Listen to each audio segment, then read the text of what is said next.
Welcome to the Boneyard with Steve Robertson. As always, I am your good friend and host, Steve Robertson, here on Sunday evening, getting your Monday show up for you early.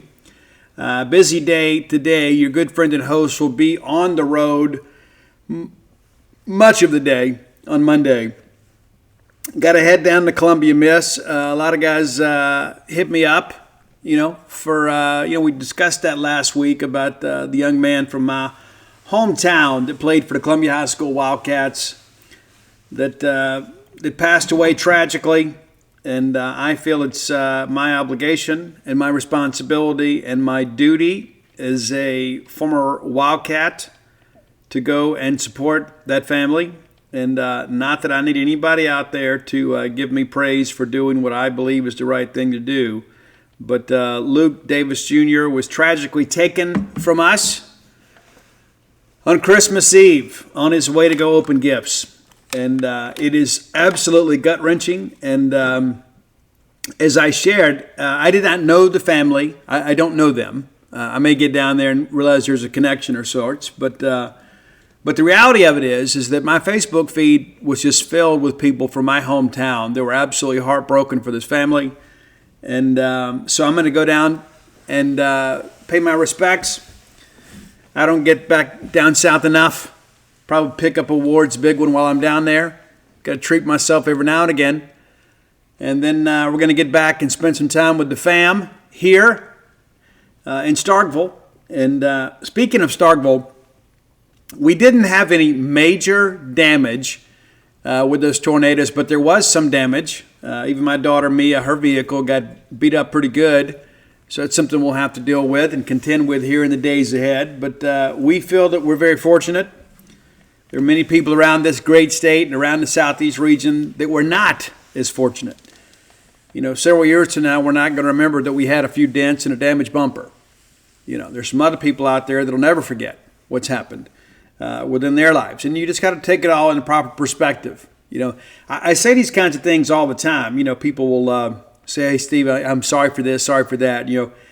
And one of the things that I have come to learn is I tell people, if this is the worst problem that we're going to have today, it's been a great day.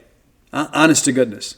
If this is the worst thing that happens to us today, it's been a good day. And one of the things my wonderful grandmother, Miss Margaret Jo Selman, used to always say, she said, baby, if it's not going to matter 6 months from now, it shouldn't matter today.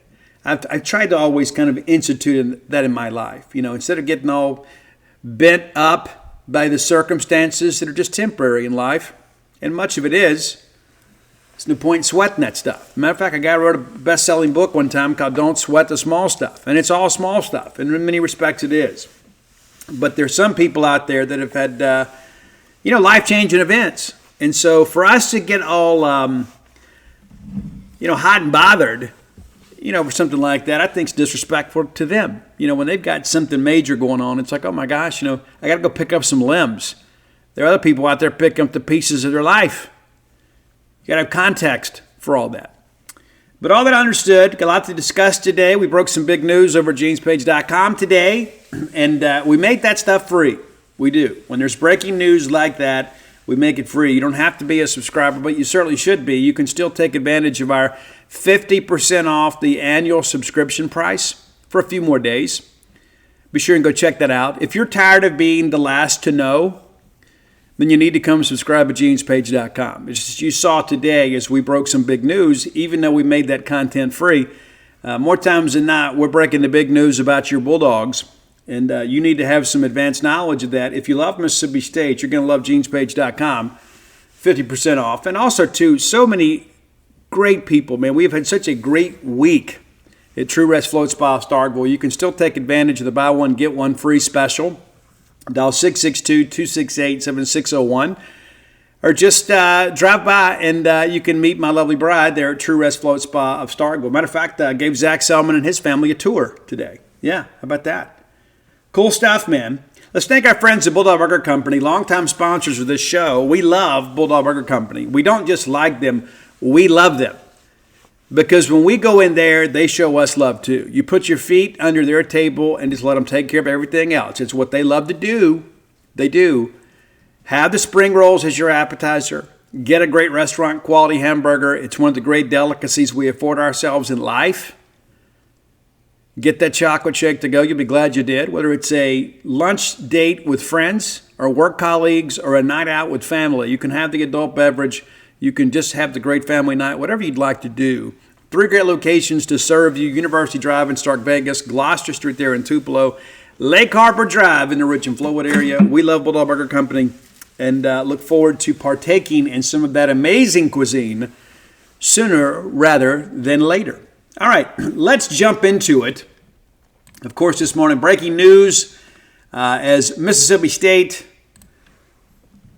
makes a change on the offensive line, and we expect that news to be made official tomorrow by Mississippi State officials. They've confirmed it to us, but we expect that an official press release tomorrow, kind of verifying our work today.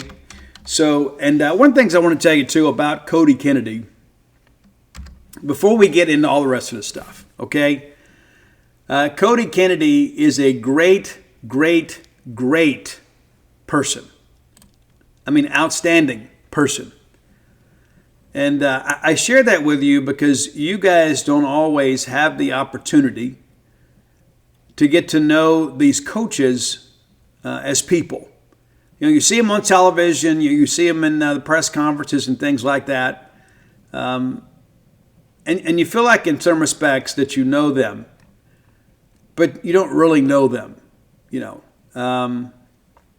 It's funny, too, that I'm reading some of this stuff out of Colorado, and rather than credit us, they're, you know, multiple Mississippi State outlets. No, everybody's aggregating our news, and maybe my ego shouldn't be bruised by that, but that's really the case. But Cody Kennedy, as soon as he got here, like he reached out to me, he knew my work and said, hey, you know, I just want to make a connection and speak to you real quick. And he was great. And when we first opened True Rest Float Spa of Starkville, one of the first two of the first floaters that we had were Cody Kennedy and his lovely wife, because he wanted to support us. And that says a lot about him.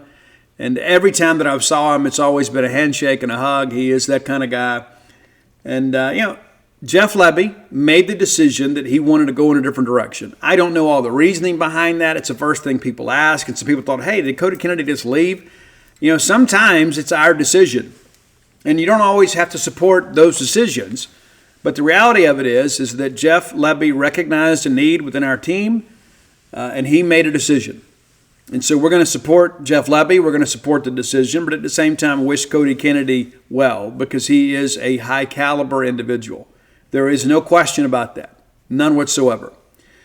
But Phil Lodeholt will make the move to Starkville. Now, Phil was nearly hired last year as an off-the-field analyst at Mississippi State. Then he got the offensive line coaching job at Colorado. And there's some people out there, too, that have kind of told on themselves a little bit. They start looking at just this year's production and say, but hey, you know, Shedeur Sanders was the most sacked quarterback in the country. Did you look at those numbers compared to 2023?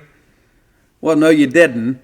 If you go read the Colorado message boards and social media, they'll tell you they can't believe they're losing Phil Lodeholt. And there's some people out there that covered the beat that'll tell you, God made a big difference.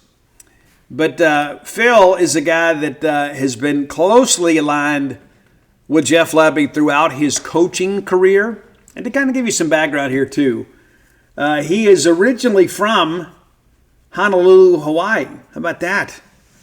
Moved to the mainland, graduated from Fountain Fort Carson High School in Fountain, Colorado.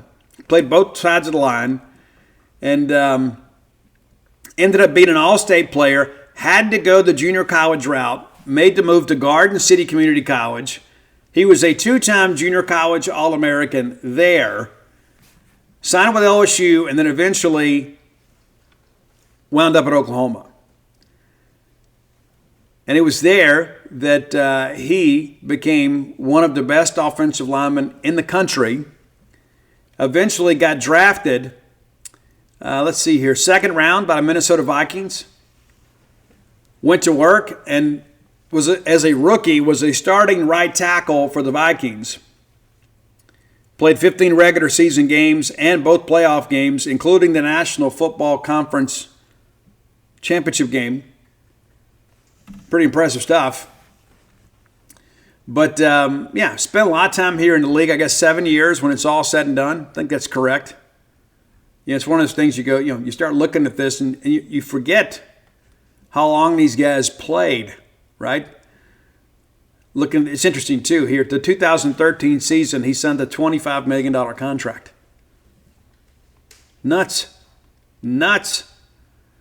Was one of the most highly ranked offensive linemen in the National Football League by Pro Football Focus. He tore his Achilles tendon back in 2015 and then announced his retirement 2016. So he missed the entire 2015 year and then tried to make a comeback and just decided, you know what, this is it.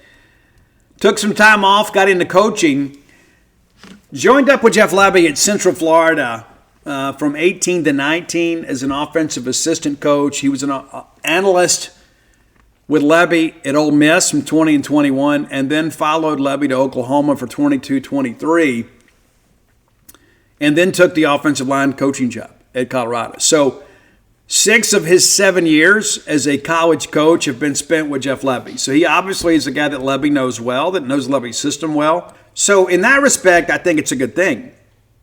And here's the thing that I'd always say too, when in times of trouble, who do you turn to?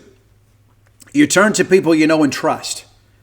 And that makes perfect sense to me. And again, Phil was a name that was kind of kicked around last year. It's a guy that was going to join the staff off the field.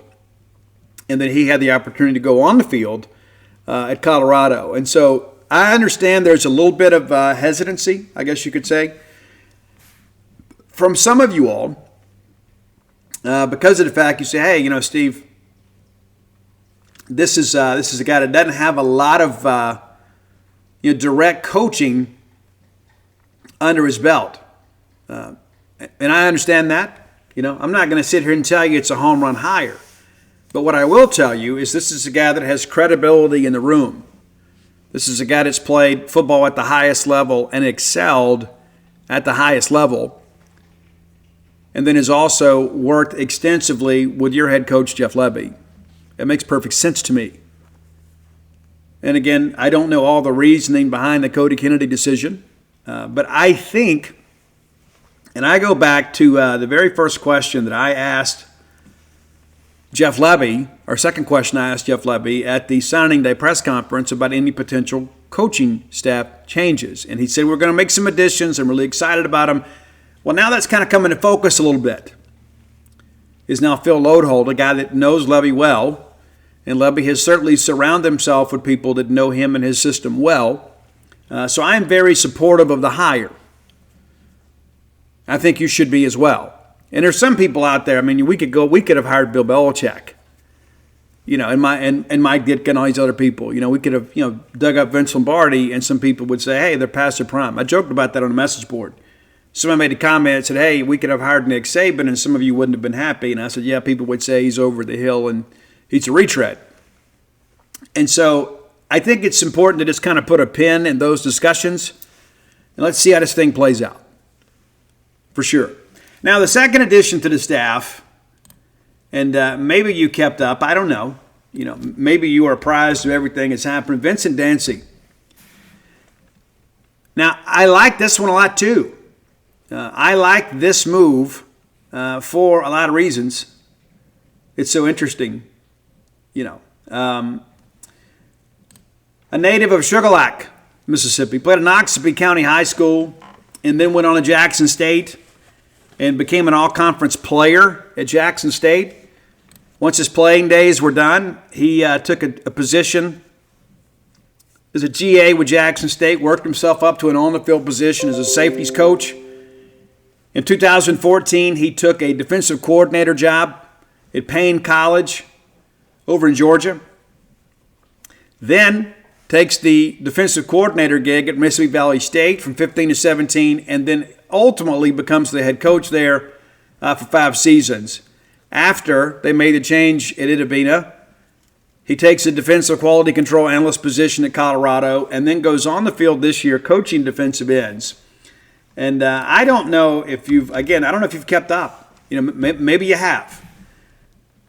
But what's interesting to me number one, pass protection got better at Colorado. I'm not going to sit here and say it was great. Some of that, too, is Sanders. Some of that is, they kind of play 7-on-7 with some blockers in front of them.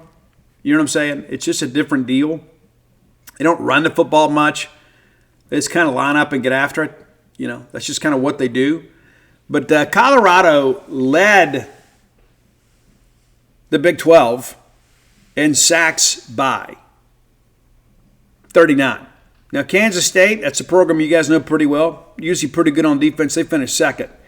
So, yeah, Colorado gave up a lot of sacks, and some of that's because you got a quarterback that holds the ball too long. Some of that also is part of an offensive system that is very reliant on the pass, and you don't run the football much. And many of you watched the BYU bowl game, and I joked with somebody today. If BYU is playing their bowl game today and these hires were announced, then people wouldn't have this opinion. A lot of people, you watch every bowl game, and it's like, hey, that Colorado offensive line was terrible last night. Well, they were. Yeah, they absolutely were. But it kind of skews some people's opinion. But, again, you look here at what Vincent Dancy has done, and you have to be somewhat impressed. It's also a Mississippi guy, right? It's a guy that has been in every high school in our state, either recruiting as an assistant coach or a head coach within our state. He is a guy that really needs no introduction to the coaches around this great state of ours. And so I think it helps us from an in-state recruiting standpoint, but also, too, you just simply look at the numbers. And you look at the fact that this is a guy that made an immediate impact at Colorado. We need an immediate impact at Mississippi State, as you guys are well aware. We were dead last in the SEC in sacks and one of the worst teams in the country. And so he will coach the defensive ends and the outside backers. David Turner will coach the interior, the down linemen, okay? And then Coleman Hutzler will coach the inside backers and continue on as your defensive coordinator. Now, one of the things that I want to talk about, too, there's a lot of people that say, hey, we needed to make changes, we needed to make changes, we needed to make changes. And they were critical of Jeff Lebby, saying, hey, I can't believe we're just going to run it back with the same old staff and expect things to get better. So we're critical of Jeff. And I think there's probably some sound reasoning behind that. And when you look at this and say, we went 2-10, we're not going to fire anybody, we're not going to change anything, that just doesn't seem right. And I agree. Now we've made those changes and some of those same people are being critical. Well, I don't understand. You can't have it both ways. You can't. This isn't Burger King, okay? You can't have it both ways. You can't be critical of the fact that, hey, we needed to make changes and now we make them and you don't like the changes. Give the guy a chance to cook, as the kids say. I think really the thing is that we didn't make the changes that some people wanted. That we didn't fire Coleman Hutzler. And so I can't sit here and defend a guy in that respect that had fielded one of the worst defenses in the country. Now, did they get better the last couple of weeks of the season? Yes, they did. And yes, we were talent deficient in some positions, especially in the defensive line. And some of that because of injury. We forget that. And really, if you think about that too, it really goes back 2 years that we've been kind of injury riddled on the defensive front. And but nevertheless, we've made some changes. Another important change, and I broke this news this evening, we've also hired Paul Rhodes as a defensive analyst. Now, if that name sounds familiar to you, it should. This is a guy that has fielded some great defenses throughout his college career and probably best known for his time as a head coach at Iowa State. It's a guy that's been around a great deal. He has coached a lot of football, but he is just 57 years of age. Yeah, let that sink in for a second. Okay, so he graduates high school and then goes to play at Missouri Western. Immediately gets a job as a GA at Utah State, then at Ohio State, coached DBs on the field of Pacific. Then he goes to Iowa State, spends a few years there as a positional defensive assistant. Got the DC job at Pitt and held on to that thing for 7 seasons. Then goes to Auburn as the DC. And kind of ironically, Gene Chizik was the coach at Iowa State Well, then he gets the head coaching job at Auburn, and Rhodes replaces him at Iowa State and ends up staying 6 seasons. Didn't work out real well. Went to 7 seasons, 3 bowl games in 7 years. Goes to Arkansas, coaches DBs, and in 17 is promoted to DC, and then he heads out to UCLA for a couple seasons, and then gets a job, again, DC on Kevin Sumlin's staff in the last year of the Sumlin era, and then goes to Ohio State, goes and spends a year at Gulf Shores High School with Mark Hudspeth, then gets back into college from Boston College, and then this past year goes back to Gulf Shores, Alabama, and works with Hud. Now he's back in the college game, and I think this is a great fit for Mississippi State. And kind of back to the Hutzler thing, right?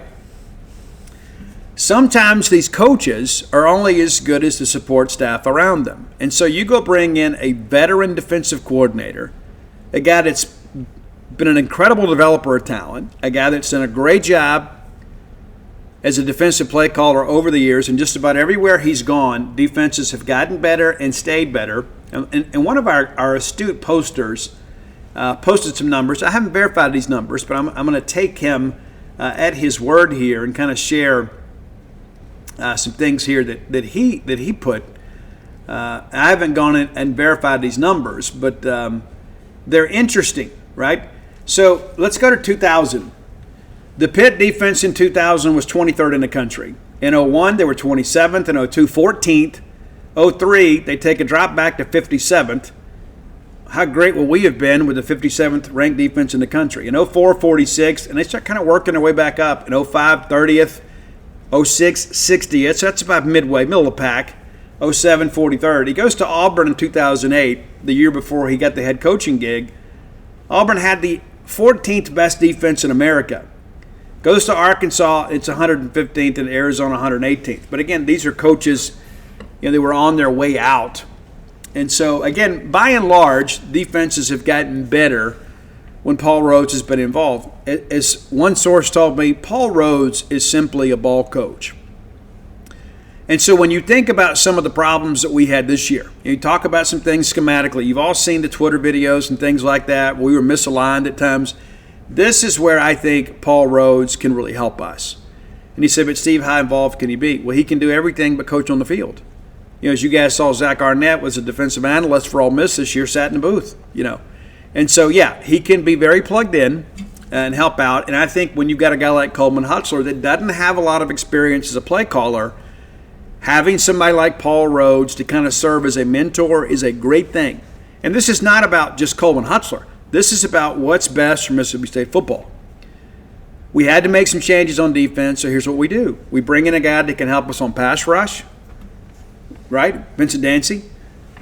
You bring in Paul Rhodes that can help us a little bit for game plan. This is a big thing. And so I cannot say enough about the hires. Now, there's some people out there that are going to pan whatever we do, and that's okay. People are entitled to their opinions, but the reality of it is I commend Jeff Lebby for making change. And I think, and my hope, is that many of you will look at this as a very positive thing. But I think all of us were pretty much in agreement. Something had to change. And the timing of this is rather interesting. The portal just closes yesterday, and I think in that respect it's probably a good thing, right? If you don't have an opportunity to build relationships with guys, because guys are still on Christmas break, and all of a sudden, hey, well, my coach is leaving, maybe I should get in the portal.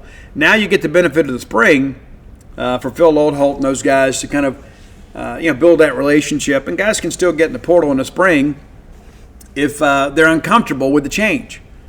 I suspect they'll all be comfortable with the change because I think that Phil Lodeholt's going to do a good job. But the reality of all this is that I think Jeff Lebby is one of those guys that is probably loyal to a fault, and we've had some coaches like that in the past. And for him to recognize, hey, I got to make some changes here. But the reality of that part of it is too is like Phil Lodeholt is a guy that's a Lebby guy. He's from the Lebby tree, and so it makes perfect sense in a scenario such as this where you feel like you're maybe in a bit of a crisis, and then here we go. We've got to go back and make an adjustment.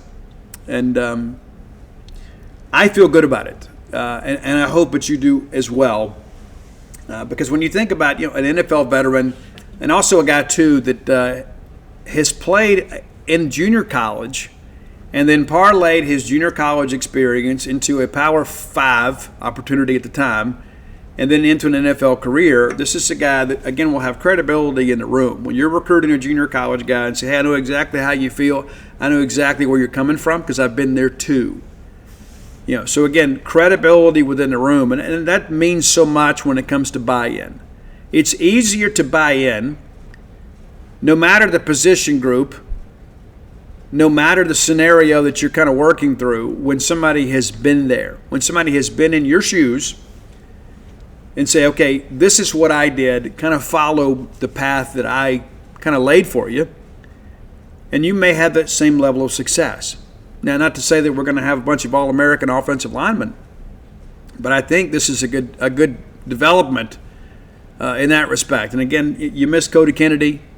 Many of you were really disappointed early in the year because of the fact that we couldn't run the football with any success. Some of that was offensive line, some of that was running backs, kind of learning to see the holes. That was one of the things we really struggled with early in the year, is even when there was room to run, maybe our steps were off or whatever, but it just took a while to kind of have some continuity offensively.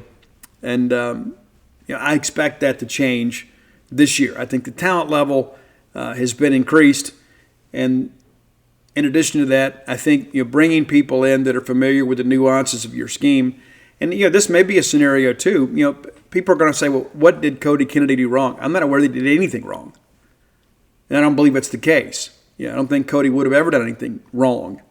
This may be a situation where Jeff Lebby is like, hey, I wasn't pleased with the offensive line. A guy that has been with me at 3 other stops is now available. And as a result, we're going to make a change. And Jeff Lebby has got to do what he thinks is best for Mississippi State football. Now, we're going to have some people that are going to second guess, always. But at the end of the day, we're not running for election.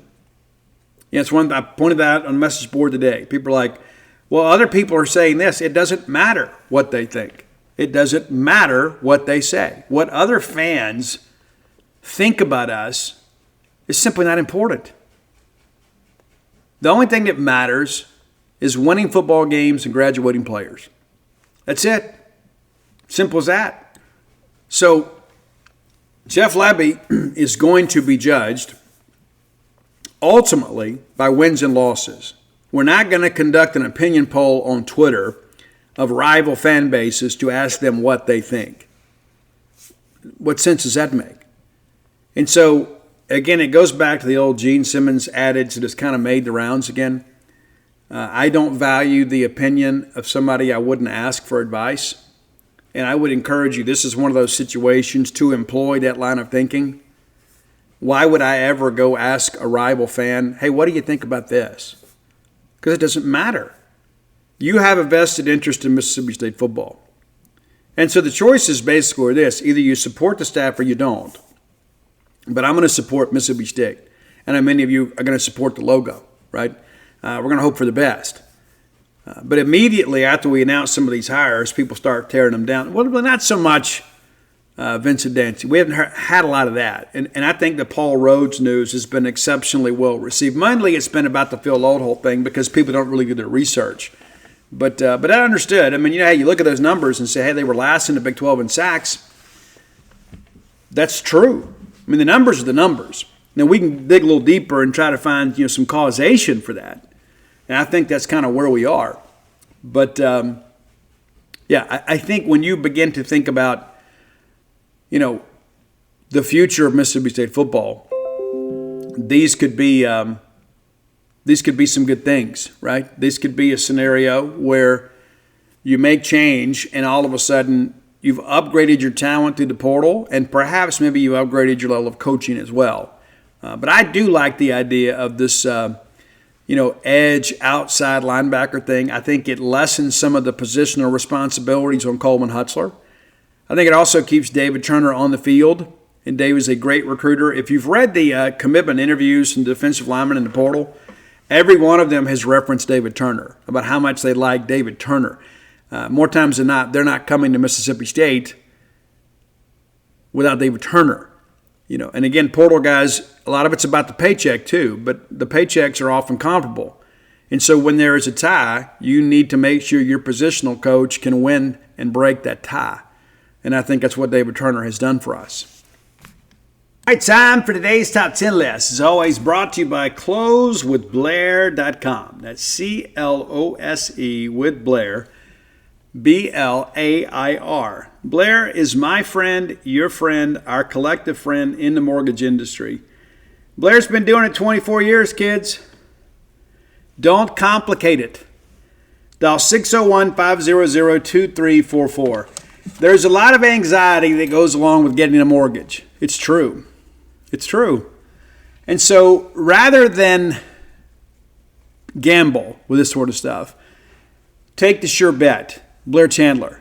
Whether you're looking for your first home, your next home, or your retirement home, Blair can get you to the closing table when so many others can't, because he can be your advocate with underwriting. He knows how to structure loans to give them the best chance to be approved. 24 years of experience. Get his know-how working for you at closewithblair.com. Be sure to let him know you heard about him on the Boneyard too. You never know. Blair might do a trick or something. All right, I like having fun. Do you like fun? I like fun. I like fun people.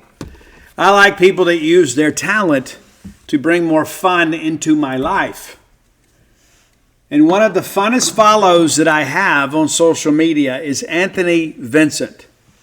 Now, some of you may recall when he first became a YouTube sensation for doing 10-second songs. He would take songs and restructure them and cover them in the style of other artists.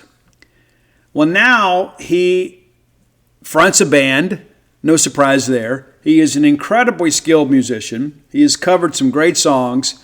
My favorite things that he does, though, is to take these pop songs and then make them rock songs. And people on Instagram and TikTok will message him with ideas. Like, hey, my favorite one, to be honest with you, and there's not a full version of it, so it's not on our list today, is he did Creeping Death from Metallica in the style of Alice in Chains. It is amazing. It is absolutely amazing. And I wish they would release a full version. I don't know what the holdup is, but some of these songs get licensed and some don't. But I just wanted to do a top 10 to, number one, turn you on to Anthony Vincent. Follow him on Instagram, TikTok, whatever your social media platform of choice is, and you're going to have fun.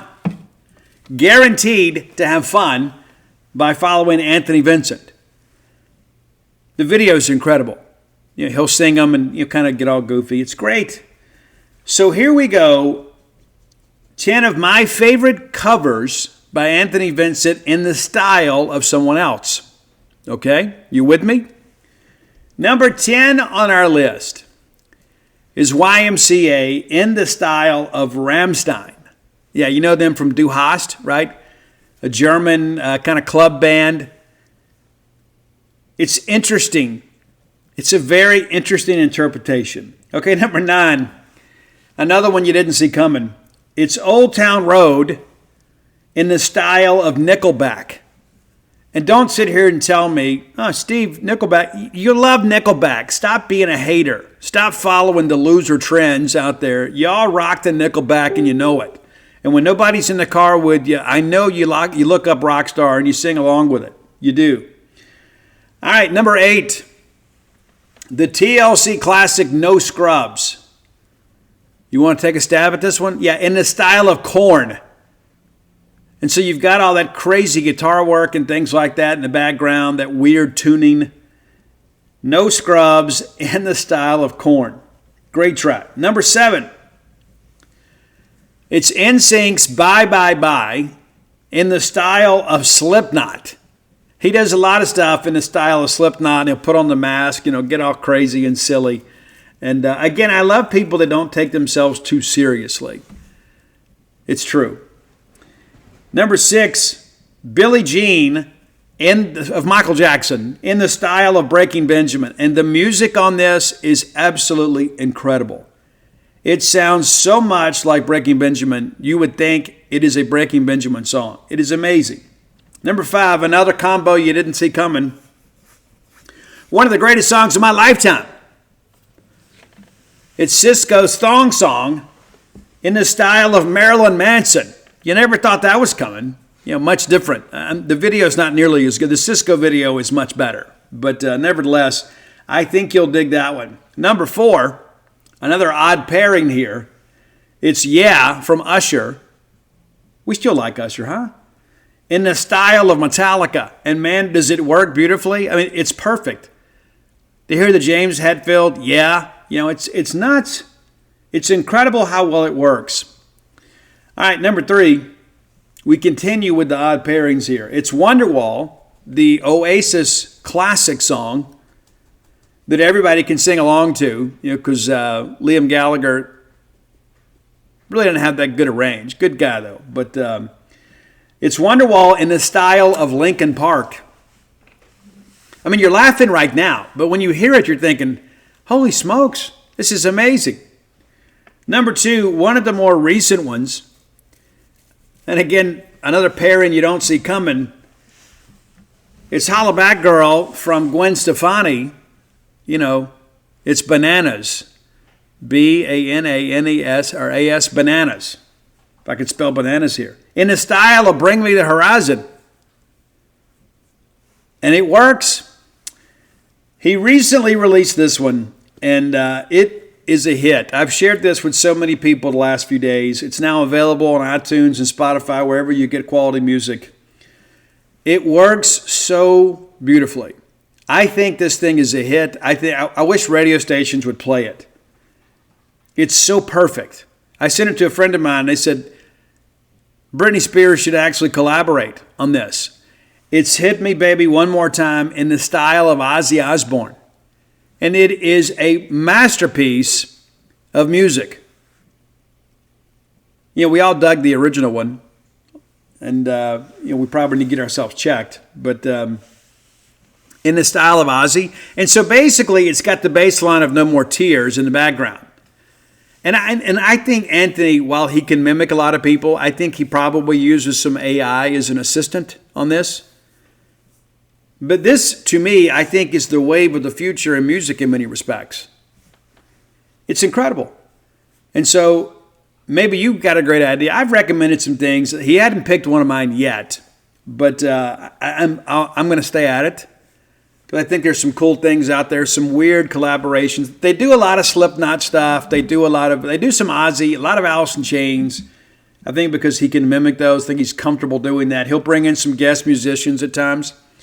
So follow Anthony Vincent, and you'll find, too, he has some reimagined albums. He does a really good version of Audio Slave's Like a Stone, an acoustic version of that. He did a Oh Holy Night version of with Chris Cornell. It's like a Chris Cornell cover, as if Chris was singing that. And so that's a recent one, too. You can find these so much, and again, I am a big proponent of fun and having a good time.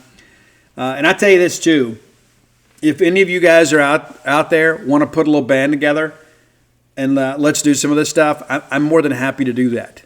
More than happy to do that. Because it just seems to be like it would be so fun to perform some of these songs live. Even if we just got in a rehearsal hall somewhere and just jammed for a couple hours and just had fun.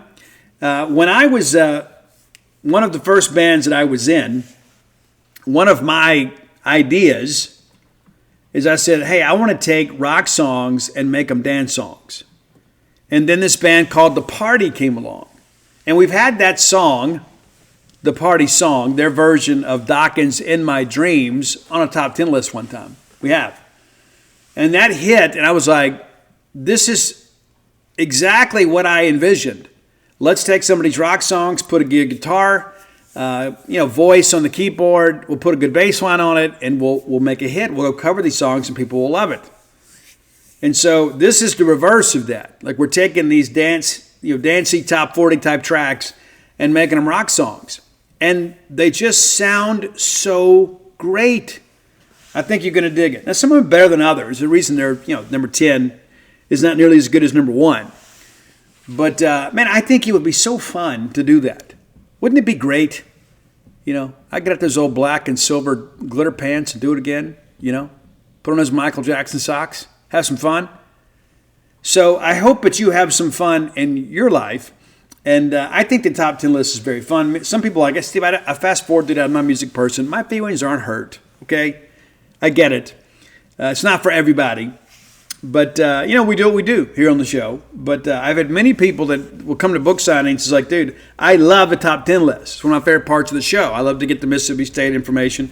But also, too, I get turned on the new bands and new artists and get reminded of old favorites. And speaking of that, like I did the Firefall list here recently. The great song, That's a Strange Way to Tell Me You Love Me. I had somebody hit me up and said, dude, I have not thought about that band in 30 years.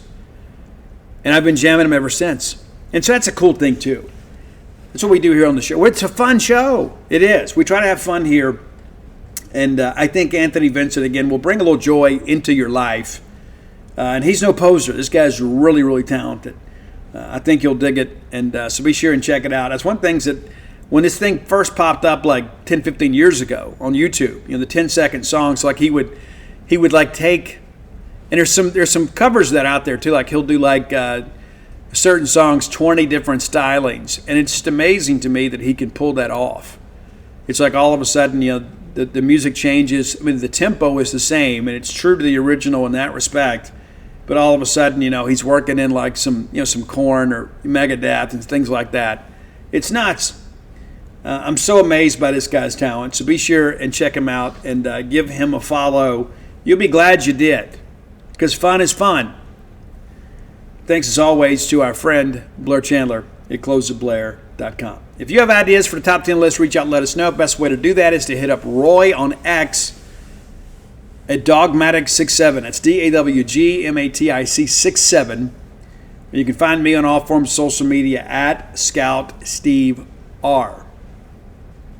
Our next segment of the show brought to you by Campus Bookmart, a Starkvillian institution. We'll spend a little time talking about some basketball here. Campus Bookmart is the best place to go buy Mississippi State merchandise. It's the best place on the planet. They know what maroon's supposed to look like. You don't want to have your kids walking around in crimson shirts. I mean, life's tough enough as it is. You don't want an off-brand, hacky version of a Mississippi State shirt. You don't want that. You don't want that for yourself, right? You want that deep, rich maroon. You can find that at Campus Bookmart. A lot of knickknacks, a lot of home items, everything you need to decorate your home, your office, your fan cave, you can find at Campus Bookmart. When you walk in there, you're going to wish you'd won the lottery because you want to buy one of everything. You want to give gifts too. A lot of people may have disappointed you at Christmas. Maybe you wanted that Mississippi State quarter zip. Get it for yourself. People got you socks and ties and things like that, and you had to put on a happy face and kind of pretend. You're like, hey, thank you. And you are grateful, right? You're grateful for the gift. But it's not exactly what you wanted. Take matters into your own hands. Visit Campus Bookmart at campusbookmart.net. And by being a loyal Boneyard listener, we'll give you a phrase that pays. And that is BSR.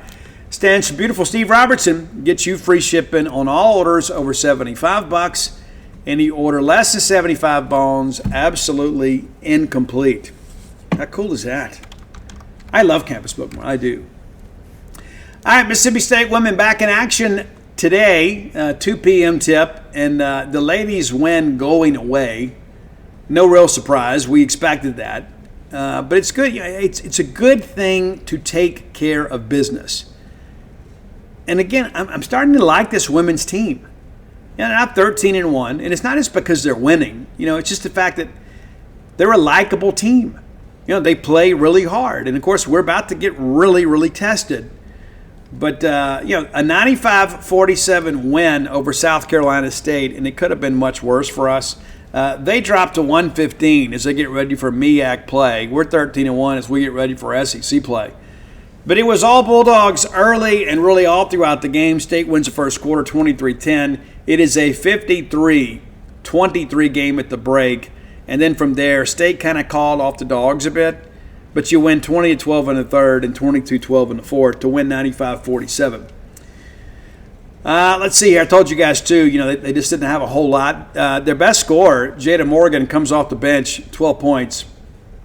Janai Hinton with 8. But we did a really good job defensively against them. They didn't have a double-digit score, and they did manage to get 25 out of Jada Morgan. But, it's nuts to look at all this stuff, too. And it wasn't like they were just kind of shooting poorly. We just played such good defense that they weren't able to get a lot of shots in the air.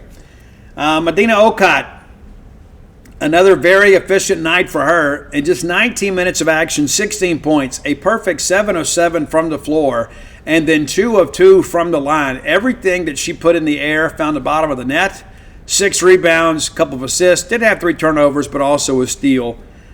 Chandler Prater in the starting lineup, 14 points for her. Anaya Russell with 11. Jaquela Jordan with 10. Denham DeShields with 8. Taryn Ward with 12. Destiny McFall with 14. Debrisha Poe did not play. And you can read more about that in the freegenespage.com articles. But Bulldogs pretty much did what they wanted tonight. Shot 59% from the field. And then 44% from beyond the arc, 11 of 25. When you're shooting 45% from 3, you're going to be tough to beat. Not a great night from the free throw line, but we didn't get to the line a lot either. 8 of 13 from the line. But again, State, doing what they want to. 42 points in the paint, 41 points off turnovers, 15 second chance points, 23 on the break, 36 off the bench. The game was tied once. Lead changed hands just one time as well. So that's it for the non-conference. And again, we thought, hey, maybe we'll drop one game. We did, and it was that road game at a Georgia Tech. We thought, well, maybe we'll drop 1 or 2, but just the 1. And again, it's a very, very, very competitive game, losing by just 3 on the road at a Power 4 opponent, Georgia Tech. It is what it is. But not a real beefy non-conference schedule. Let's kind of call it for what it is. But business is about to pick up. January the 2nd, it's on Thursday. Ladies will tip off SEC action against Kentucky. Currently ranked 15th in one poll, 16th in the other. And then again, Humphrey Coliseum next Sunday. We're going to need you to be there. 1 p.m. tip, as currently the number 2 team in the country, South Carolina, will return to Humphrey Coliseum. We're going to find out what we're about very, very early, as we've mentioned before. 3 consecutive top 15 opponents and 4 of the first 5 SEC teams are all ranked in the top 15. The lone exception is that road trip to Georgia. And, putting on a dark-colored jersey and hitting the road in this league is never an easy proposition. All right, Mississippi State men's team going to be in action Monday night. Many of you listen to the show on Monday. Again, it's a game that we expect to win, but it's one of these things, too. I think no matter the quality of the opponent, you guys are having fun watching men's basketball. As well you should be. Again, just a 1 loss, 11-1 on the year. And again, that was a tough loss to Butler out in Tempe. And it always felt like we were kind of out of sorts. We kind of played their game. But we learned from it. We did. And I think our non-conference schedule has been interesting. We again, that big win against Memphis just before the Christmas break. And Memphis hosted Ole Miss over the weekend and beat them like a red-headed stepchild. Bethune-Cookman will be in Humphrey Coliseum, 8 p.m. tip. Many of your kids are not back in school yet. So you really, hey, you can make that late night drive. There's enough truck stop coffee to go around for everybody. This Bethune-Cookman team, again, has not been good this year. And, again, the Hell Wildcats thing is interesting. But 3-9 on the year. And gave you a little bit of a preview earlier last week. I guess, what is today? Sunday? It's that time of year, right? But again, a pretty beefy non-conference schedule. They lose at Texas Tech. They lose at Nebraska. They lose at Purdue-Fort Wayne. Not a big loss there. They beat South Carolina State. They lose at Tulane. They beat North Dakota. They lose to Gardner-Webb down in Cancun. They lose at Minnesota. They lose at Virginia. Lose at West Virginia. Lose at South Florida. Lose at Davidson. And again, a lot of Power 5 opponents for them. And so, again, they'll be a battle-tested team when they get into their own league. But it's interesting, kind of working through all of this and kind of figuring this thing out. But again, they've been outscored by just over 10 points a game. Not a very prolific scoring team. Shooting 39%. 39% as a team. Their opponent is shooting right at 43. Defense not a strong suit, obviously. Shooting right at 31% from beyond the arc and 69% from the free throw line. They're getting out-rebounded by about 8 boards a game. That should be a benefit to us. Turnovers, they've turned it over 152 times and they forced 151. So not much you can call from that. 93 steals for them, though, 81 against. So about 8 steals a game, 43 blocks. They haven't played in front of a lot of big crowds. I don't know how big the crowd's going to be in Humphrey Coliseum, but it's good to be back. Leading scorer for them is Brayon Freeman, 16 points a game. He is a guy, too, that will let it go from beyond the arc. 64 attempts, which leads the team. 20 made baskets, which is second on the team. Trey Thomas, aptly named, 63-point attempts, 23%. He's shooting right at 38% on the year and averaging 12.3 points a game. We talked the other day about Jesus Martin Carvalero. He has been a big guy inside. That's going to be an interesting matchup. But you make the big guy get out and run the floor. I'm always interested to see what Chris Jans cooks up. Always eager to see. Because I think Chris does a great job making people uncomfortable. Right? If you let people to sit out there and pitch and catch and do what they want to do, you're going to be in tight ball games. When you make people do things they're uncomfortable doing, you have a much greater chance of winning. I think Chris Jans is one of the best in the country at doing that. He makes you do things that make you uncomfortable. It's one of the things that makes him a great coach. He finds guys that fits his system, that buy into his work ethic and what he wants to do, and then he turns those guys loose on the floor. So excited to see what the Bulldogs look like once we get into SEC play. We all feel the same way. We're confident. We also know the league is as good or better than it's been in a long time. At least that's how it looks on paper. And then we'll get going here pretty soon. And again, for your own planning purposes, you've got that Monday game against Bethune-Cookman.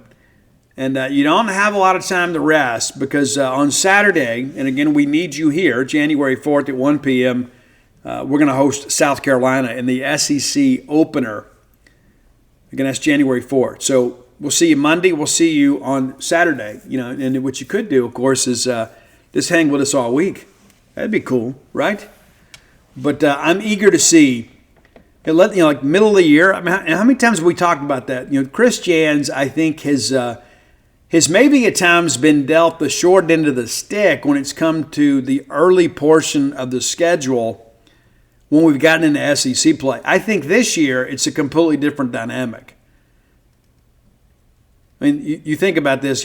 South Carolina comes here. It's a game we probably should win. Go to Vanderbilt. I mean, again, we've taken some tough teams over there and come home with a loss, but you feel like that's a winnable game. And then you get Kentucky coming in here. Mark Pope's group, always going to be competitive. I think playing that game here, it's a night game. It's going to be featured on the SEC network. Could be a big one. Start planning ahead. And then we got to go to Auburn. And so you start looking at that and you say, hey, there's a real realistic chance here of being 3-1 right out of the gate. True story. But there are no off nights in the SEC. Anybody is capable of beating anybody. And I don't know how many times we've looked at this. There's so many teams do so great in non-conference scheduling. I think maybe we didn't schedule real aggressively, but we did a good job, I think, preparing this team for conference play. And now we really get to see what we have. No ifs, ands, or buts about it. And if you're like me, I feel like every time we take the floor, we have a chance to win. That is an amazing feeling as a Mississippi State Bulldog.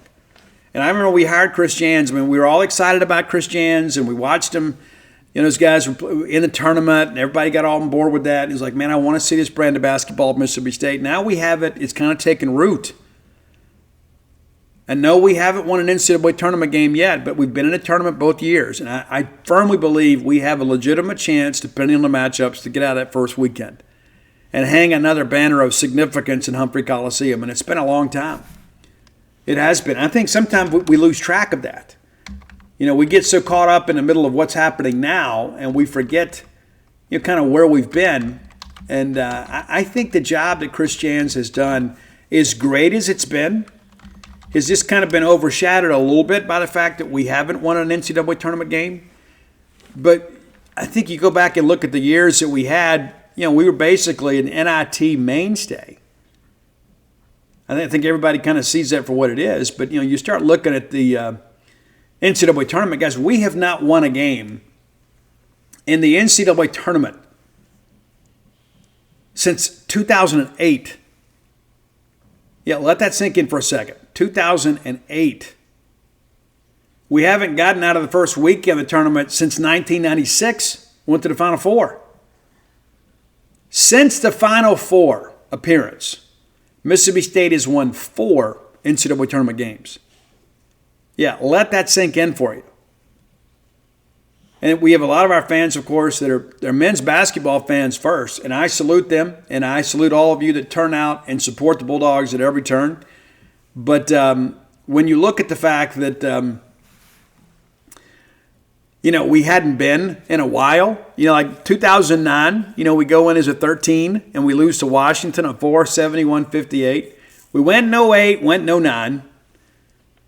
We didn't go again to 2019. The entire Ben Howland era, we go one time, and we were a 5 seed. That great team with Reggie Perry, Robert Woodard. I mean, it was just, we had so many great guys on that team. Quindary Witherspoon, and we get upset in a game that, wasn't great. I think we all kind of see it for what it is. It's just one of those things that I think some people think that we're a sleeping giant. And I don't know if we're a giant, but I certainly think that we are better than what our recent history has shown. And I commend our donors that have been so incredibly committed to men's basketball to ensure that we do field a competitive team. But I do believe this is the year that we have a postseason that we can remember. Truly, I really do. And that's one of the things I think so many of you are cheering for. I believe it's arrived. Now, I may be completely surprised once we get into SEC play, but I just don't think so. And again, I don't want to overstate how important that Memphis game was. I think that game, though, really showed, number one, Chris Jans can game plan anybody, and that the players are completely bought into the culture at Mississippi State, and that they believe that they can go into anybody's arena and win a game. This team's not intimidated. I mean, how many times did you look up last year and you think, okay, we're probably going to lose this game, and then we do. We found a way to win the game. And I think there are more pieces, because last year, basically, we went as Josh Hubbard went, right? If Josh was off, and everybody kind of recognized that, it's like, hey, where are their scoring options on the floor? So you get out there and put that long guard out there, and sometimes Josh would still go off. Like what he did against LSU. What he did against LSU last year should have been a crime. Crazy. He beat them to death. But if Josh wasn't having a big game, we really didn't have a lot of other options out there. I mean, Tolu gave us what he had, but the reality of it is we did not have a third scoring option. We do this year. And you never know from one night to the next who's going to step up and be that third scorer, right? One game it's Riley Kugel. Some games it's been Clary. It's just you never know from one game to the next who's going to step up and do some great things. And not to mention the transformation of Keyshawn Murphy has just been absolutely phenomenal to watch, in the words of Ben Howland. Phenomenal. That's what Ben would say. So, yeah, it's okay to believe. That's one of the things that I hope we can breed out of the fan base is people that are constantly forecasting failure and thinking, hey, you know what, we're going to find a way to screw it up. Enjoy the ride, okay? At some point, we're going to lose, right? And it may be an important game. But only one team wins the last game. It doesn't mean that we can't have a great season. Do I think we're going to win an AFL championship? No, I don't. But I think this is going to be a very special year for Mississippi State men's basketball. I think most of you share that belief. All right, final segment of the show brought to you by the Stark Vegas Clubhouse, the best place to stay in the Golden Triangle. If you're looking to bring a large group to Stark, well, I don't know, maybe you just want a big house for just you and a guest. I don't know. You do what you want to do. But the best place to stay up here is the Stark Vegas Clubhouse. neatly positioned, well off 182, quiet neighborhood out there. You can have a great time. Got the one neighbor. You can be quiet. I don't say that because you can throw a rager. We just want you to have a good time and understand that you're going to be off the beaten path a little bit and have some peace and quiet. We all need a little bit more of that. A lot of noise out there these days. And so 6 bedrooms, 2 bath.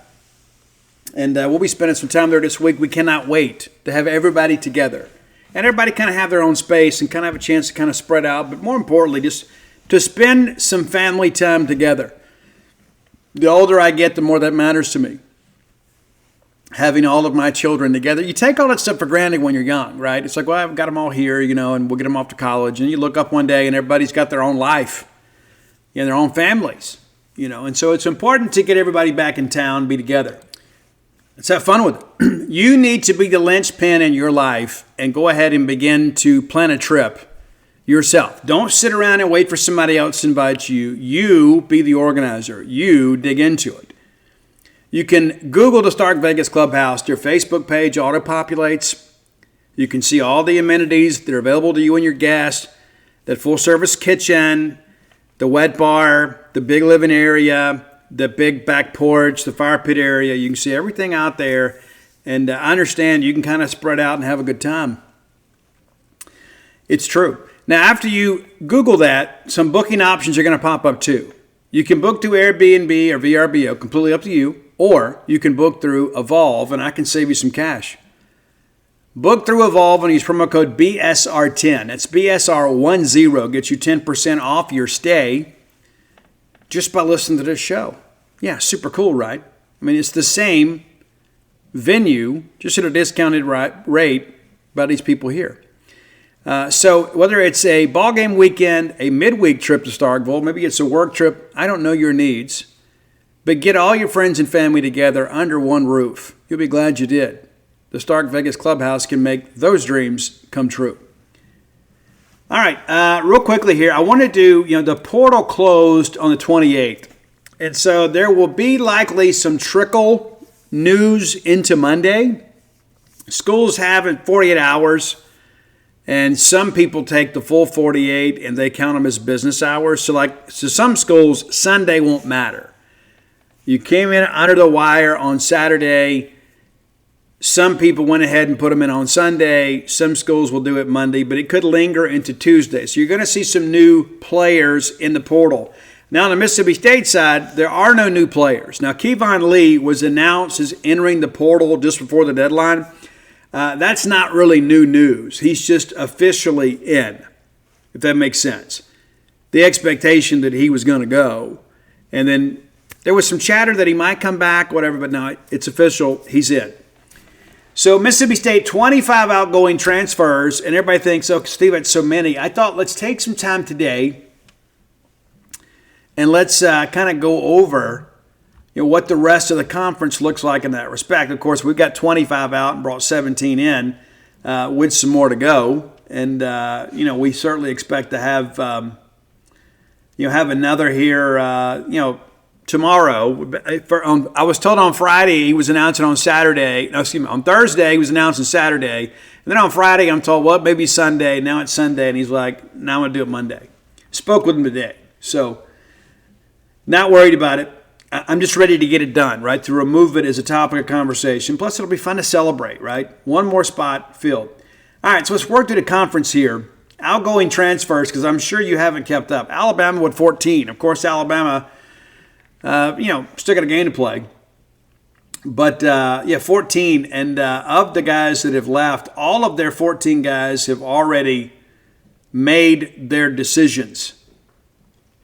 Yeah, so not lingering around. We're seeing a lot of that too. A lot of guys understand you need to make it now because of the fact that there's going to be another wave of guys going in here at the end, and then there's more competition for those spots. They did have one guy also withdraw, Danny Lewis Jr. All right, Arkansas, 27 outgoing transfers, and they still got several guys that have not made a decision. And I don't know what that means about the quality of your roster, but I got several guys still kind of figuring this thing out. Nico DeVilliers was the guy that we were on pretty early. He's headed to UCLA. He's a guy, too, that a little bit banged up. But again, Arkansas with more than Mississippi State. A lot of people panic because they're only acutely aware of what happens to their team. Now, Auburn, I understand, has been very creative, like with their retention bonuses, but they still have 19 players that have entered the portal. Of course, former Mississippi State offensive lineman Percy Lewis, one of them. Percy, of course, kind of held State hostage last year, trying to get a little more portal money, ends up going in the portal, goes to Auburn, and then by the middle of the year, he's not playing. Now he's back in the portal. You figure he probably may have got processed out, and probably the best thing for him would have been to stay at Mississippi State.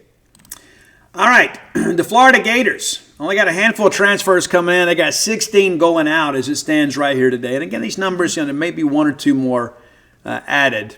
But, again, a handful of their guys that have made decisions or going to lower levels. Been a few guys that have stayed within the conference. But, Florida, again, a team that's, they're a little bit roster challenged, I guess you could say, by Florida standards. And you may not know this, but Georgia hadn't taken a transfer. They have 9 guys going out, including Ra Thomas. No surprise there, of course, he was dismissed after his very second serious incident. And no, he's not coming back to Mississippi State. All right, the Kentucky Wildcats, 14 transfers in, 23 out. And, of course, one of those, Kobe Keenum, headed to Mississippi State. Brandon White's headed to Hawaii. How fun would that be, right? That's cool. Most of the Kentucky transfers have found the destination. A handful of them still kind of figuring this thing out. State really not on many of these guys. All right, moving right along here as we get through the bottom half of the alphabet. LSU with 14 transfer ins and 17 transfer outs. Most of their guys also have, maybe about half of them have made their decisions. I haven't heard, State having a lot of connections, but you may remember Landon, I'm going to do my best to pronounce this. I can't remember. We interviewed him, Landon Abita, maybe, Abita. He was leaning to Mississippi State and then got the LSU offer. And I remember then, some experts, and I use that with Dr. Evil quotes, said, oh, yeah, he's going to Mississippi State. And I told everybody then, I said, if LSU offers, and I'm hearing that he's got to go to camp, and if he earns an offer, he's going to LSU. Oh, no, Steve, you don't know what you're talking about. We've built a great relationship. And now he went to LSU, and now he's transferring out. All right, Missouri Tigers, of course, 13 transfers in. Kevin Coleman, former Bulldog, one of them. Still disappointed to see Kevin go. But they also had 13 out. So, six for, six one way, half a dozen the other. Kind of figuring some things out here. Of course, Keywan Lacey, the running back, leaves Missouri to head to Ole Miss. It's going to be interesting to see how that running back room looks at Ole Miss. They like to run the football. A lot of people say you can't run the football, modern-day football. You absolutely can. And you need to, in some respects, to keep people honest. Remember in the Mike Leach era, we got to run the football more. And the games that we did, that we, I think, averaged over 100 yards, we won, I think, 9 of 10 of those games.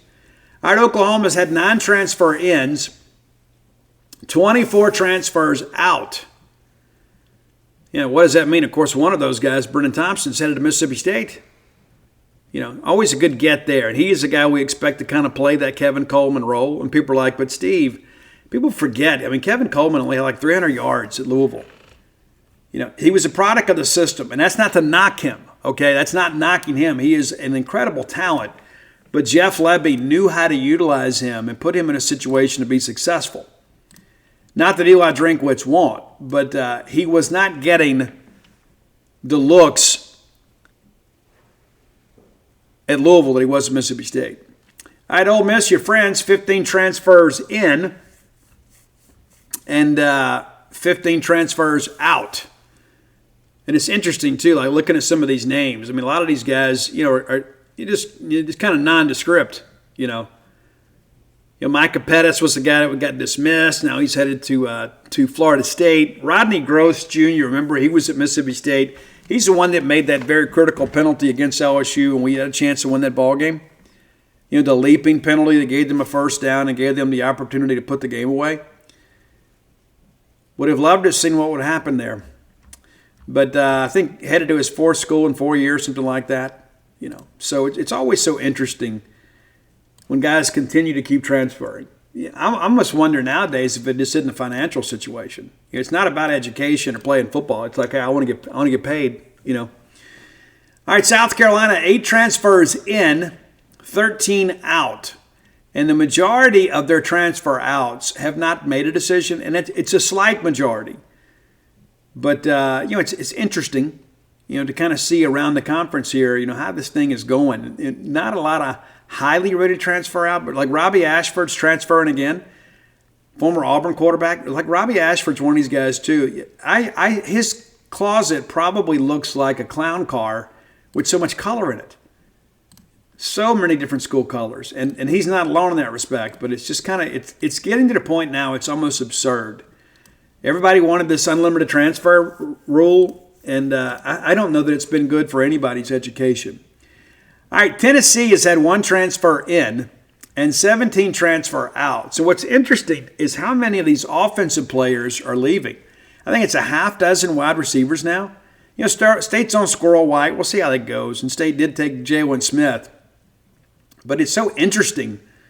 Tennessee, a team with an offensive-minded coach, and you have all these offensive-minded players leave. And you could make the same case about Mississippi State, too. We had 6 wide receivers hit the portal. All right, Texas has taken 3 transfer ins. They've had 9 guys go out. Of course, they're still playing. They're in the portal. And one of those 9, of course, Jere Bledsoe headed to Mississippi State. Another name that you may know, Aaron Bryant. Remember him? Highly recruited guy, has not done much at Texas. He's headed to Vanderbilt. And maybe they get some value out of him. I texted Barton Simmons the other day and congratulated him on a great season. Barton's our buddy. Known him a long time. Met him at the Offense-Defense Bowl years ago when he was working for Rivals. All right, 2025 transfer class for A&M. Right now, 10 incoming transfers, including former Bulldog Mario Craver. They've done a really good job at the wide receiver position. They just don't really use the receiver position much. Of course, one of the big gets, Casey Concepcion from NC State. That's a good get. But 20 outgoing transfers, including Malik Sela, that's headed to Mississippi State. 6'6", 245-pound defensive end with a wingspan for days. But a lot of these A&M guys have already made their decisions. Several of them, and of course many of them staying in the Power 5. So it says a little bit about the quality of recruiting. Like when you go sign a bunch of guys and then they end up going 1AA to get playing time, it's not a great thing. All right, Vanderbilt, 10 transfer ins, including former Bulldog wide receiver Trent Hudson. Best of luck to Trent. Outgoing transfers, 16. And none of them, that's not true. 2 of them have made a decision. 3 of them have made a decision. So the majority of these, Vanderbilt guys, not much cooking with them. Remember Devin Lee? Remember him? Big 6'2", 290-pound defensive lineman out of Ola High School, McDonough, Georgia. Remember him? Maybe you do, maybe you don't. A guy that Mississippi State recruited. And some people, again, forecasted him to be a Mississippi State Bulldog. And he didn't. And I remember, just like it was yesterday, telling people, you know what, this guy is probably going to go to Vanderbilt. And that's back before I was really kind of in tune with crystal ball picks. I was just like one of those things, like it was Vanderbilt, and then I was here, and he may flip to Virginia Tech, and I used to just kind of put those things in and then forget about them. We were new, right? We were new. We'd come over from Scout.com. We didn't have the crystal ball. But anyway, that's a guy that State recruited and goes to Vanderbilt, and now he's in the portal. So it's always interesting to me to see the career path for so many of these guys that, we really felt good about it one time or thought we're going to be Bulldogs, and they're not, and then the decision doesn't work out. And so sometimes when we say, hey, it's probably a mistake, sometimes it is. Now, real quickly here, speaking of crystal balls, and I've been bragging about this here as of late, if the news tomorrow goes the way that we have forecasted it to go again, and we have reason to believe that it will. We have evidence to believe that it will. That'll be 25 straight correct crystal ball picks. 25.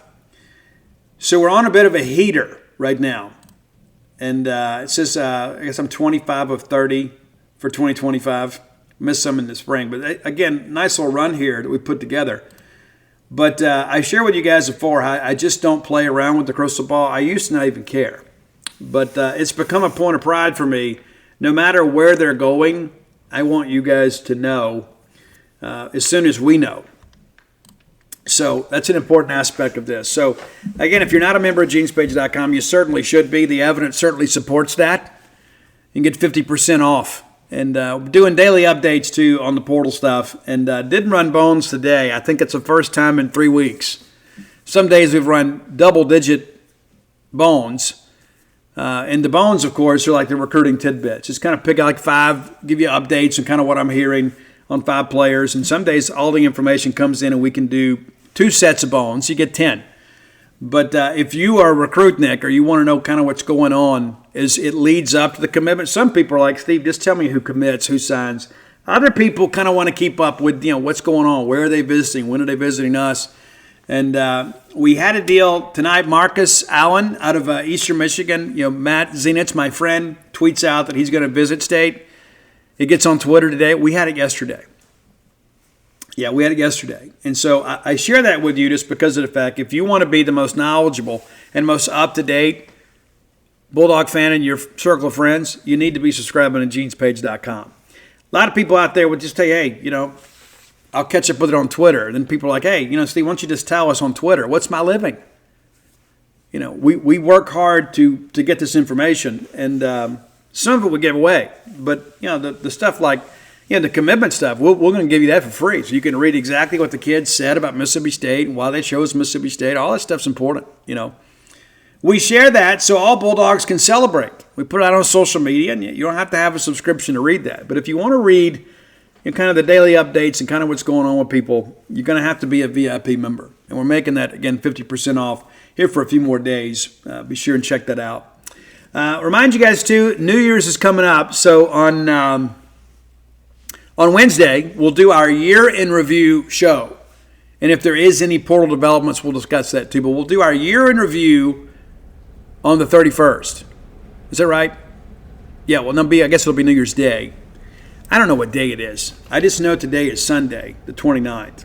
Let me just take a look here and let me look here to see. I don't want to mislead you guys. I love you guys so much. Yeah, so Wednesday is New Year's Day. And we're working New Year's Day. And for a little while, and then we'll watch New Year's Day bowl games with the fam. So your Wednesday show will be your year in review, and then we're going to come out on Friday, and I'm going to kind of forecast what I think is going to happen in 2025 in all sports. We'll do some hot takes. We'll get out on the limb and share those things with you. And as I shared, I'll be posting this on Gene's page here in just a little bit. And many of you will be listening to the show on Monday. And again, I'm on the road. I get so sentimental about stuff. Hometowns are like that, And again, I just feel so led to go down and pay my respects to this family and go see my own family just for a little bit. And I got to hustle back because my kids are coming in. But, guys, I'll tell you, being in recovery, I'm kind of a guy that continues to do an inventory. Like I don't ever just want to be, complacent on who I am. And I have a lot of character defects that I'm still working through.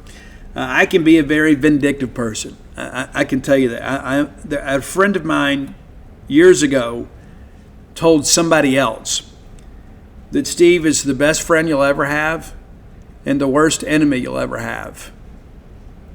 And I kind of word it like a badge of honor. It's true. I mean, I'm a guy that will absolutely fight to the death, And sometimes that becomes a bit of an obsession for me because I'm so overly competitive. I just don't tolerate disrespect. I'm just that kind of person. I guess being born in South Mississippi, that's one of those things that you're kind of raised with, And that's an important aspect of it. But as I told Dana tonight, it's I really wish that I was known more for the heart that I have for people. And I saw something recently, about protecting people that you love. It's like, you want to be protective, you don't want to be smothering, right? But the reason that I am so incredibly protective of those and the people I love and the things that I love and the things that are important to me is because I'm a guy that didn't have that. If that makes sense to you. Kind of self-diagnosed that problem myself years ago. We grew up as broke as the Ten Commandments, man. We did. And I didn't have that. And I remember it's so silly. I wrote about this in When the Bottom Falls. We grew up on discount rec shoes. And I know now, as a parent, that my parents did the best they could do. You don't understand that when you're a kid. When, it's like, hey, all the kids at school are wearing these stop and go shoes. I want to get those shoes. Or I want to get Zips. Or I want to get these or that. We grew up wearing U.S. Olympics from JCPenney, And it wasn't until my mom remarried that my life really changed. And I'm very, very grateful for my stepfather, Louis Kraut, and raised two boys like we were his own. Taught us how to fish and took us hunting and things like that. And in many respects, kind of helped, fill in the gaps from the time I couldn't be with my own dad. Of course, my dad had a very, very strong personality. And a lot of people say, Steve, you're just like your dad. I take that as a compliment. But, we just didn't have anything.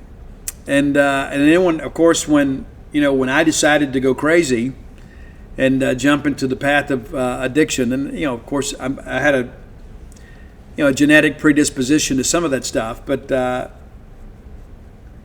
lost it all again. And lost it all, broke my mom's heart, and nearly died. And then a lot of people wouldn't give me a chance. A lot of people, I'm in that same town that I'm going to go visit tomorrow. I remember when I was on my weekend visit from Pine Grove, and I'm in there fighting for my life. Checked in at 6'2", 146 pounds. And there were some people, of course, that were kind of conspirators in my demise. They had their own problems too. And I remember going to church at First Baptist Church of Columbia. And I need to go back to a service there to kind of remove that resentment, because it's not the church's fault, right? But I vowed then I'd never be back. And there was some people that judged me that day, And there I was going to church, trying to begin to kind of lay the foundation for recovery.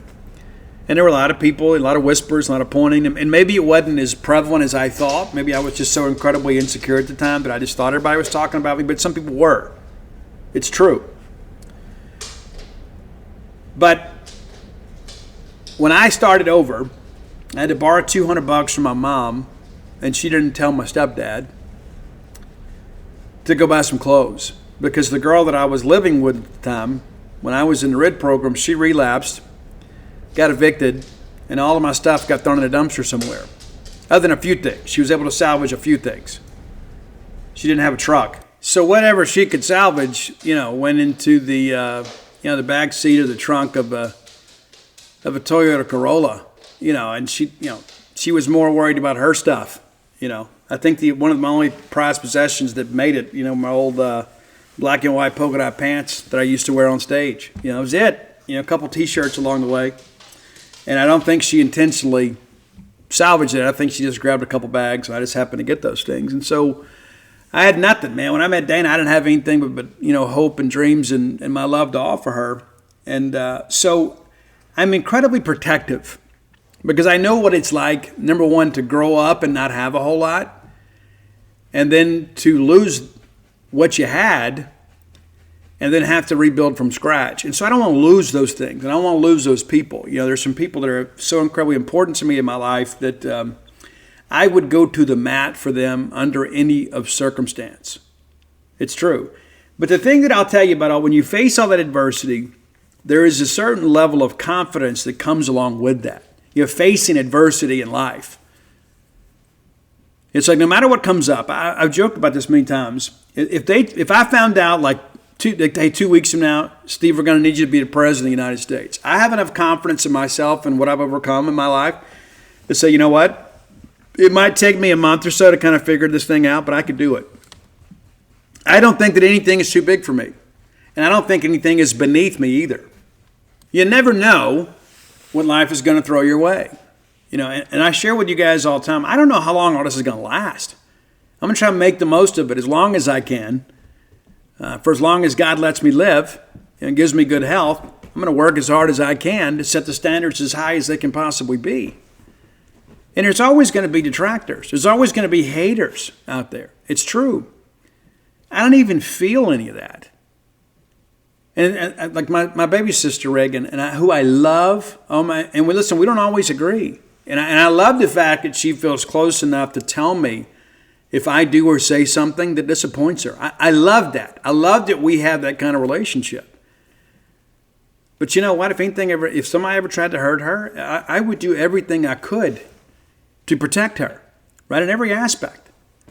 And so when people say some things about me on Twitter or Facebook, that it bothers her more than it bothers me. And I always said, sweetheart, that's why God invented the mute button on Twitter, right? I don't even feel that stuff, But I share that with you because I want you, in some respects, maybe to garner some inspiration from that. Because I can promise you, many of you didn't have to come back from as far back as I did. And many of you had a head start at life that I didn't possess. And some of you started out with much bigger beginnings than me. But we can kind of outgrow our racing in that respect. We don't have to live in that. We don't have to live a life of low expectations. It's like I think that Morgan Wallen song, Ain't That Something, I'm talking about? The part in that song that I love, it's a catchy song. I'm not a country guy, but I like that song a lot. And he goes, we ain't got a pot to piss, but I thank God for this. That's kind of that attitude of gratitude that I've always tried to have. But I've always had dreams and aspirations too. But I am one of those people, I do not want what I have not got. I'm going to keep working the best I can, and whatever God blesses me with, I'm going to be grateful for. There will come times in my life, man, I had to go pull out change and couch cushions just to go put gas in a car to get to work. It's been that bad for me, I remember sometimes, even in my 30s, man, I'm making good money, but I got a house full of kids and, having to hold my breath when I swipe my debit card for lunch. I've been there, and I may be there again. But if I am there again, it's going to be because that's the path that I'm on. It's not going to be about some terrible decision that I made and things of that nature. The path is the path. And that's when I think about this poor kid passing away. It'd be easy for me to question all that stuff, and it is one of the things that I do hope to have answers to one day. When I reach the next life and go to the next level, it's like, hey, why did these things happen? Why do bad things happen to good people? And that's probably the one thing that I had the most trouble reconciling in my faith is, why do young people die at a young age? Why does that happen?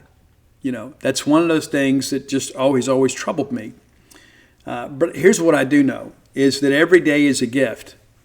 And the day that we forget that, we need a reminder. And I try to learn lessons from other people's misfortune. I don't take glee in other people's misfortune because I think that just puts bad juju out there, right? You reap what you sow, and the whole thing, by the grace of God go I. I think when you start taking glee in other people's misfortune, it's a different deal. And there's a difference between winning and losing. There's got to be a winner and a loser, in every competition. It's a different thing, right? But I think when there are real life problems, and I see it all the time on social media. They deserved it. They deserved it. Well, how would you feel if that was what was being said to you? If your life had fallen apart, and somehow people say you deserved it. I'm a firm believer in, again, you reap what you sow. But I also know this, there are some things in life that are going to happen to us that we don't deserve. There are going to be things that happen in our life that we're not prepared for. But I can tell you this, if you suit up and show up and put one foot in front of the other, you're going to make it out. You are. There's not going to be a search party for them to come get you, though. You're going to walk your way out of the woods. And so please, if you are of the praying kind, and I know many of you are, please remember Luke and his family, because Christmas is marked forever. Forever. Christmas Eve will never be the same. It will be an annual reminder of what they've lost. And that's a tough thing to live with. And so his teammates, his classmates, his friends, those people are hurting right now. And we're going to go down there and just show them that we're there. And show them that we care. And that's really all you can do in these situations. But let us all learn a little bit from that. We always talk about that. It's a reminder how fragile life is, and then we go right back to arguing on Twitter. Life is so much more than that. It's not about your internet cred. It's about how you make people feel. And I can promise you there's so many people out there that say so many hurtful and hateful things on social media they would never say to somebody's face. Now, part of that says, well, who are they really? Do people just get keyboard courage? I'd like to think that that's what happens, is that people just get caught up in it's a nameless, faceless person. It's an idea they're railing against. It's not a person. I think sometimes we take the humanity out of things in social media. And how many times do you see it? Like somebody get out there and tweet something incredibly stupid and they get fired. And next thing you know, they're on TV crying, I'm so sorry I did this. It's not really who I am. Maybe it is, maybe it isn't. I just think there's bigger things in life to have an internet cred. That's just me.